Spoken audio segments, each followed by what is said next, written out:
Let's hear it again for Momo. He's doing great.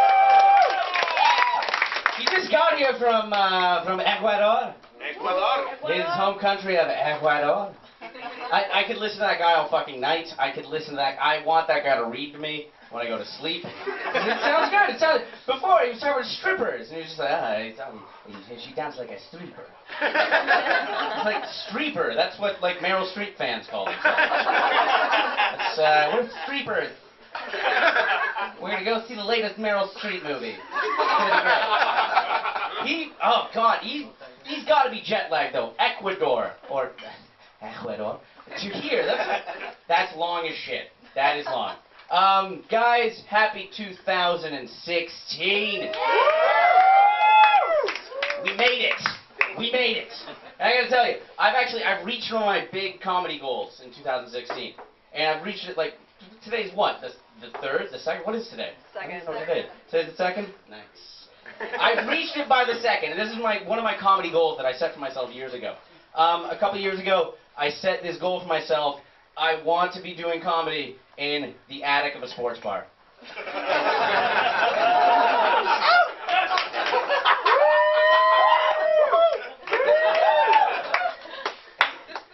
We made it. Together. We made it together! I don't know what you guys did on New Year's Eve. Hey, you with the camera. The giant camera lady.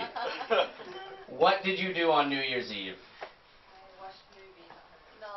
Perfect. Oh. No, that's great, because how long have you been in Shanghai? 7 years. 7 years. So you know that going out in Shanghai is a huge pain in the ass on New Year's Eve? No getting home until 6. No getting home. I don't care what the fuck you're doing. There's not enough cocaine to keep you awake for that long, cold wait for a taxi. You're gonna have to be doing it Stevie Nicks style. It's in the butt. That's a great idea. Not the Stevie Nicks thing. Staying at home watching movies. Actually, both. Both are a great idea. I had to work on New Year's Eve day, as I'm sure a lot of you did. And a bunch of my colleagues were saying like, oh, we have nothing to do tonight. So I invited them all to dinner near my place, and I realized how fucking lame it is to hang out with people from work. It was an uneventful night. It was fine. I got home, had a good time, but the one thing that sticks out to me is just how fucking lame these people are. At one point, the one thing that I really remember the night, one of the guys that I was out with, I never really hung out with him before, and he was trying to tell me about like how he loves to get high, and like, oh man, I'm a real wild guy. Man, one time I got so high the dog was asleep. Dogs fall asleep. That's what they do. I don't know if he knows this. That was a really fucking weird thing to me. Like, man, we got so fucking wasted, the fucking sun was out of the sky. It happens. All right, don't bring new jokes to stuff where people paid 70 kwai to get in. I apologize. I apologize. I know some of you are teachers. You can't afford this shit. I've got the New Year's resolution for all the English teachers in the audience. I got New Year's resolution for all the teachers in the audience. It starts with an L, it ends with an N, and has an inked in the middle. Get on LinkedIn. I will endorse you for whatever you do. That's what we do here. What else was I going to be talking about? It dawned on me tonight. Did anybody take an Uber here today? Yeah. Only one? Was it like one of the good Ubers or was it one of the shit Ubers? Oh, right. It's just the mid-range Uber? Yeah. It wasn't whatever, People. No, XXX. Oh. XXX? That's not it.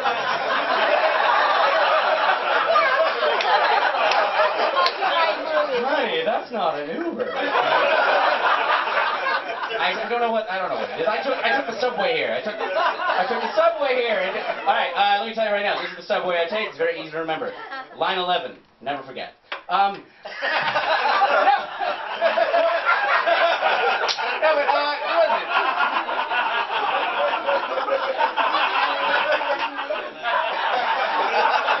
I'm not going to continue until you stop. I love you. I love you. You're the best half up here.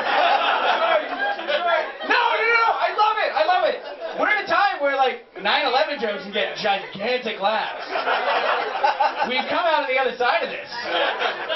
Guys, I'm going to predict it. 2016, July, ISIS flag over the White House.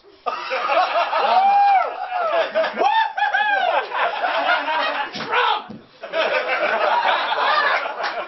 I gotta mention it now, though. All of your ticket money tonight is actually going to the Trump campaign.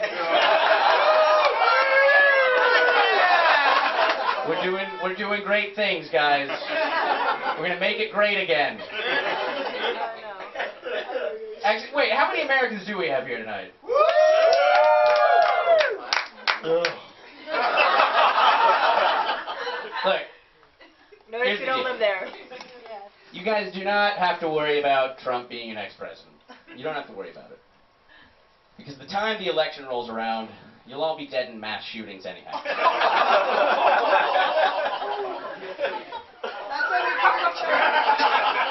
Is that why you moved to China? Yep. Cool. I didn't mention this before, but I'm Canadian, so I can say this shit. I feel okay. I feel fine about this. We changed the world recently by electing some young, handsome guy. We've essentially got a two-party system, and we're patting ourselves on the back for just choosing the other guy. We just went to the government store and said, hey, we don't like this government. You got any others? Yeah, this one. Yep, we'll take it. And we're all patting ourselves on the fucking back. Like you're on an airplane and they say, excuse me, do you want chicken or fish? And you say, chicken?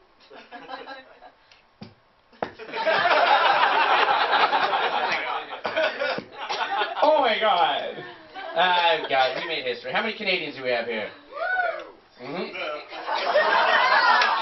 Sounds like 20 to me. That's what just happened. There are 20 Canadians here. Fact. Just we all decided very quietly that she would represent all of us. There were 20 Canadians in the audience right now just going. Go ahead. Woo! That's how it went. I don't go back to Canada as often as I should. I go back like once every 5 years. I just went back this year, and I flew Canada Airlines. Anybody? Yep. 20 people all say yes. It's good.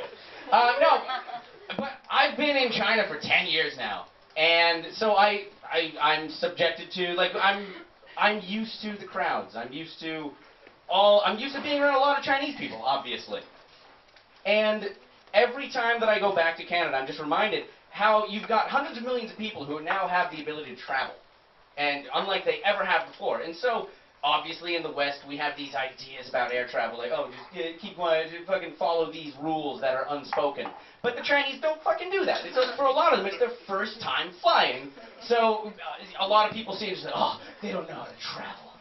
Like they're crowding, they're stuffing their gigantic 14 bags of the overhead. I get it because I've lived here for a long time, but the Air Canada stewardesses don't. I get on the plane and they're just shouting at passengers who don't understand what they're saying, just like, Sir, you cannot be in the kitchen! Sir! You know what, get Sheila! He's not speaking any English right now.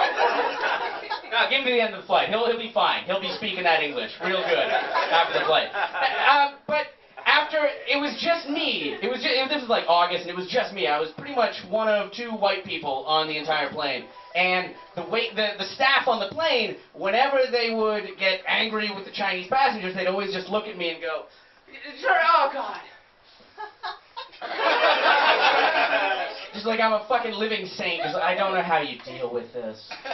And I was in the exact middle of the plane, just surrounded by people, and I'm just settling in for the flight. Flight's about to start, and then one of the stewardesses comes up to me. She says, sir, we've actually got one free seat by the exit. It's got more leg room, and I think you'd be more comfortable there.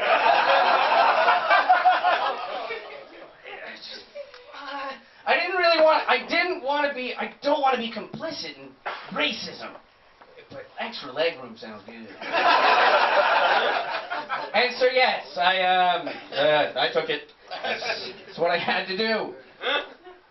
And if you wouldn't, you're lying. You are definitely. I'm willing to be racist for to stretch my ankles.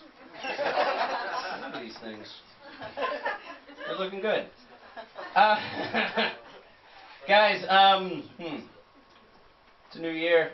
I'm thinking about my own mortality now. The time is passing, and I'm reminded of it every fucking day now in my apartment building.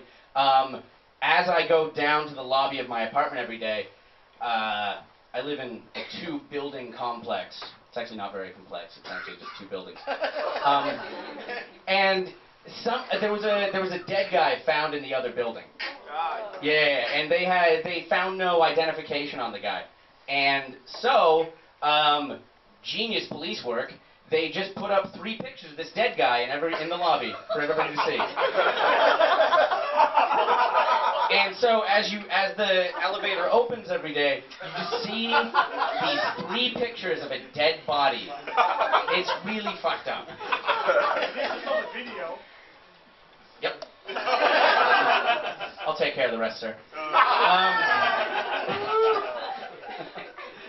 No, it's not the video. God damn it. No, it is just only 3 pictures, and one of them is just this guy just laid flat out on his face, just planking on the ground, straight up.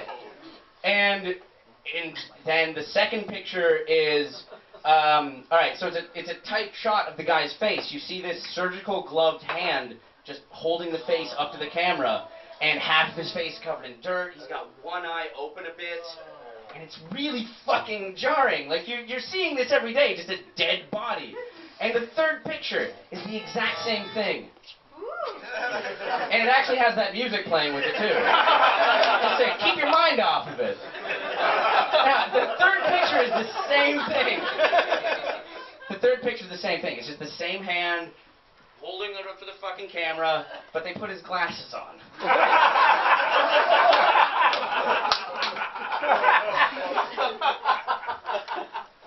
And I'm not, I've already established before, I'm definitely not racist. I'm going to leave it at that. Alright guys, thank you so much. Thanks for coming out.